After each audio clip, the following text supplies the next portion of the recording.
À Felice Bauer, Prague, le 6 août 1913. Enfin, je revois ta chère écriture. Je n'ai pas du tout reçu les cartes de Hambourg. Se pourrait-il que tu n'aies pas écrit les adresses distinctement et de façon lisible pour tous? Sur la carte d'aujourd'hui, il y a par exemple Niklasstrasse numéro 6, et une telle erreur peut, le cas échéant, me créer une grande peine. Nous n'avons plus à discuter de mes parents. Leurs mises en garde audibles sont liquidées. Quant à la lettre à ton père, je ne trouve auprès de toi aucun conseil déterminant, mais plutôt 3 sortes de conseils contradictoires entre eux. Mais je ne veux pas de conseils. J'expédierai la lettre à ton père, à lui seul. Ta mère y est seulement évoquée, mais je n'arrive pas à trouver la formule pour adresser la lettre à la fois à ton père et à ta mère. Dès que j'aurai ta réponse à mon nouvel épisode cardiologique. Aujourd'hui, par exemple, je n'ai pas du tout dormi. Je n'ai absolument pas dormi. J'ai entendu la plupart des horloges sonner. Sinon, j'ai aussi somnolé et une pensée quelconque qui te concernait, je ne sais plus laquelle, revenait sans cesse traverser mon état crépusculaire avec la monotonie et la folle allure d'une navette de tisserand. Au milieu de la nuit, j'ai eu dans ma détresse un pur et simple accès de folie. Les scènes imaginaires étaient devenues incontrôlables.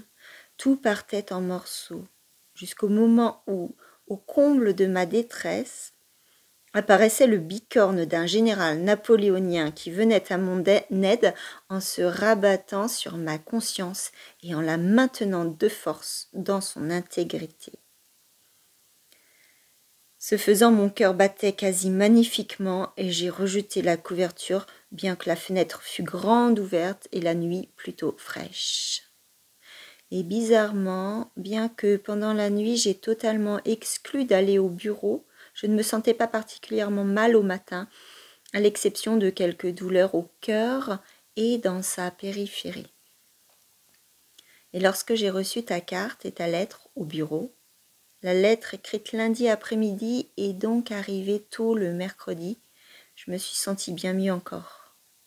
Ce qui caractérise mon délabrement intégral, c'est que je passe ainsi chaque jour par des états tout à fait différents, naturellement sur la base d'un inamovible mauvais état fondamental. Comment ça, mon idée concernant ton passage à Prague serait pure sottise? Allons, Felice, ce n'est quand même pas vrai. Bien sûr, il faudrait que tu sois invité par mes parents, mais à cette condition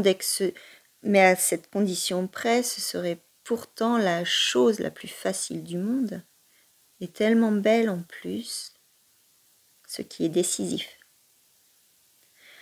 Pour mes congés, j'ai eu bien de la malchance.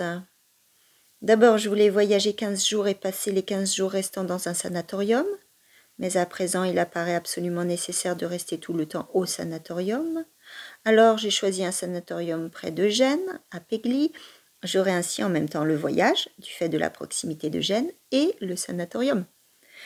Or, je viens d'apprendre que la saison de ce sanatorium ne commence que le 1er octobre, alors que je dois prendre mes congés en septembre. Je n'irai donc vraisemblablement qu'au sanatorium Artungen-Riva, au bord du lac de Garde. Dommage. Pour ce qui est du ménage de Max, il faut que je t'en écrive davantage, sans quoi tu pourrais peut-être mal me comprendre.